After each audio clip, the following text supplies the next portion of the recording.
à toutes et à tous. Je suis venu ici au collège Saint-Exupéry d'Andrézy avec Amélie Oudéa-Castéra, qui est notre nouvelle ministre en charge de l'éducation nationale, de la jeunesse, des sports et des Jeux olympiques et paralympiques. C'était important pour moi de me déplacer ici avec la ministre pour adresser un message extrêmement clair. J'ai confiance dans l'avenir de notre école. J'ai confiance dans l'avenir de notre école parce que nous avons une feuille de route qui est claire. C'est celle du choc des savoirs que j'ai eu l'occasion de présenter et qui a commencé à se mettre en œuvre, qui va continuer à se mettre en œuvre.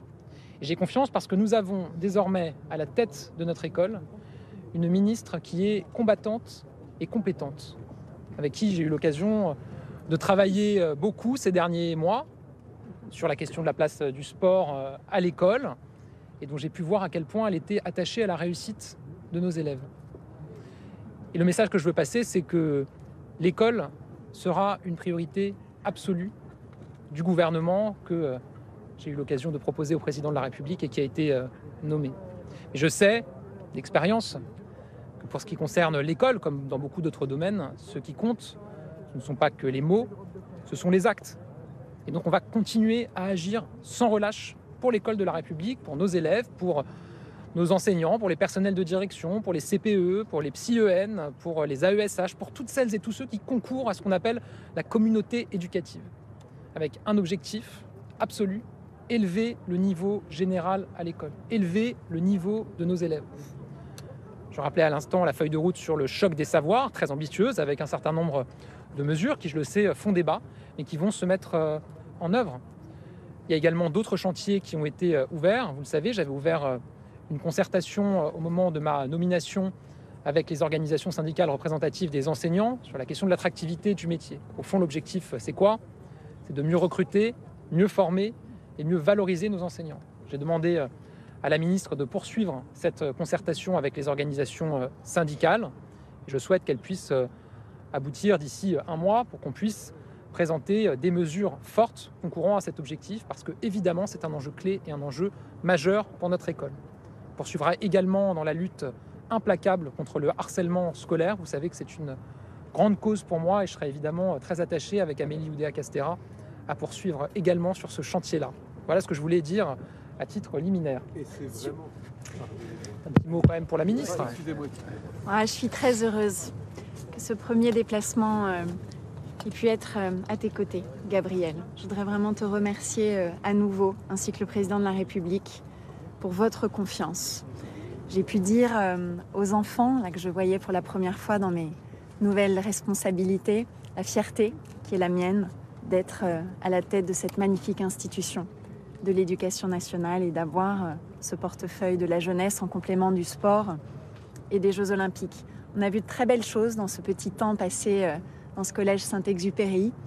On a vu ce renforcement de l'exigence autour de la maîtrise des savoirs, avec notamment un focus sur le dispositif Devoirs faits. On a parlé de protection des enfants, de lutte contre le harcèlement, de l'empathie, qui était un concept dont on a pu voir qu'il était maîtrisé par les enfants.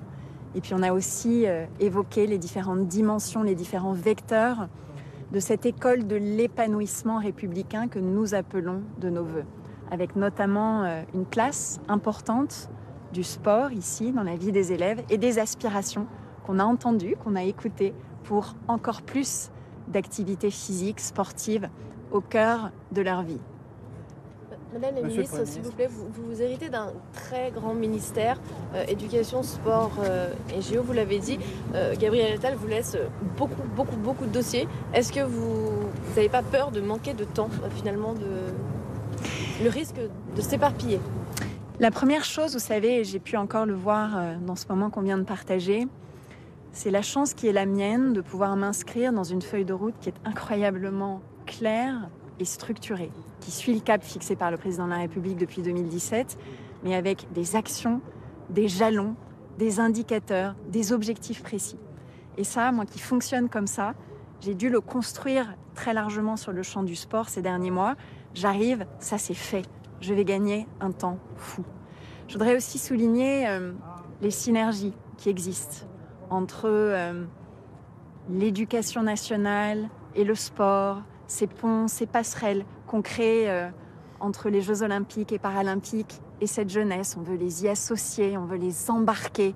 Il y aura bientôt la semaine olympique et paralympique à l'école et bien d'autres activités, bien d'autres enseignements, comme ici on l'a vu, autour par exemple des valeurs de l'olympisme. Donc il y a oui ce continuum qui est large de politique publique, mais c'est un continuum qui est parfaitement cohérent avec ces différentes synergies et une double priorité. Et les deux domaines, celui de l'éducation nationale et de la jeunesse, celui du sport et des Jeux olympiques et paralympiques, ont chacun toute leur noblesse. Il n'y en a pas un qui va primer sur l'autre. Mais mon message pour la communauté éducative, c'est que je serai une ministre à fond. Une ministre à fond avec eux, une ministre à fond derrière eux, absolument déterminée. Mais ça ne veut pas dire être H24 derrière le dos de chacun. Il y a une confiance, il y a des expertises, il y a des expériences, il y a des projets qui sont engagés, il y a toute cette énergie au cœur du service public de l'enseignement sur laquelle je vais m'appuyer pour aller vite et faire bien les choses. Et je démontrerai à chacun de ces acteurs ma disponibilité auprès d'eux. Je vais juste ajouter un point sur ce sujet. Je lis et j'entends et j'écoute ce qui se dit sur le gouvernement. J'assume totalement le choix que nous avons fait, que j'ai proposé au président de la République, qu'il a accepté en nommant mon gouvernement, d'un gouvernement de sobriété, d'efficacité et d'énergie. Sobriété, ça veut dire qu'il y a beaucoup moins de ministres que dans les gouvernements précédents. 11 ministres de plein exercice. J'ai lu que c'était inédit dans la Ve République. Nous avons assumé de réduire le nombre de ministres au gouvernement. Ça, c'est pour la sobriété. Ensuite, sur l'efficacité. Cette réduction du nombre de ministres, elle se fait de manière cohérente, en mettant ensemble des périmètres qui sont complémentaires et qui avancent ensemble. L'éducation nationale, la jeunesse et les sports ont été ensemble à plusieurs reprises, encore dans le dernier quinquennat, parce qu'il y a les complémentarités qu'évoquait la ministre. Il y a beaucoup de sport à l'école, on veut même continuer à le renforcer. Et puis dans le sport en dehors de l'école, on apprend aussi beaucoup. Le sport contribue à former des citoyens dans notre pays. Donc ça, c'est pour l'efficacité. Et pour l'énergie, on a fait le choix de nommer des personnalités dont on sait qu'elles seront engagées à 200% pour la mission qui leur a été confiée. Je le disais tout à l'heure en démarrant, Amélie Oudéa-Castéra, elle est combattante et compétente. Une sportive de haut niveau, une championne, une gagnante. Elle va faire gagner notre école. Et je peux vous dire, vous connaissez l'attachement qui est le mien à l'école, comme je crois beaucoup de Français.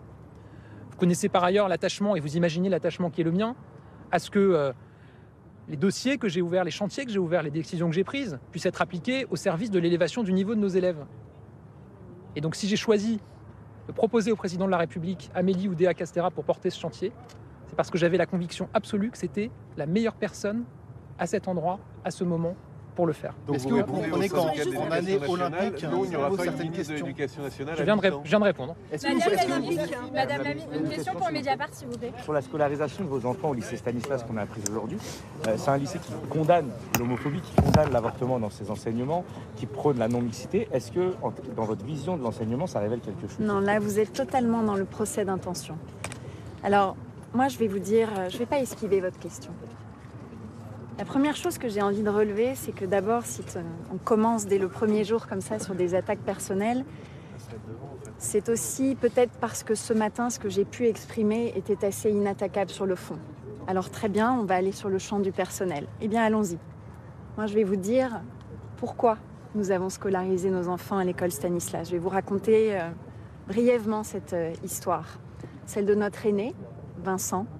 Vincent qui a commencé, comme sa maman, à l'école publique, à l'école littrée. Et puis la frustration de ses parents, mon mari et moi, qui avons vu des paquets d'heures qui n'étaient pas sérieusement remplacés. Et à un moment, on en a eu marre.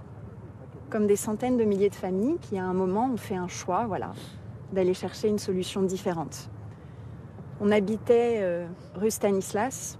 Scolariser nos enfants à Stanislas était un choix de proximité.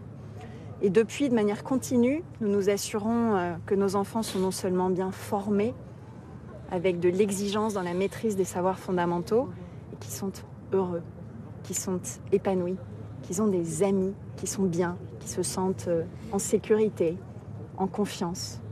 Et c'est le cas pour mes 3 petits garçons, mes 3 enfants qui sont là-bas. Alors je pense que avant de stigmatiser les choix des parents d'élèves, il est important de rappeler que l'école, c'est celle de la République et que la République travaille avec tout le monde dès lors qu'on est au rendez-vous. Voilà, de cette exigence et de ces valeurs. Merci à toutes et à tous. Merci. Merci.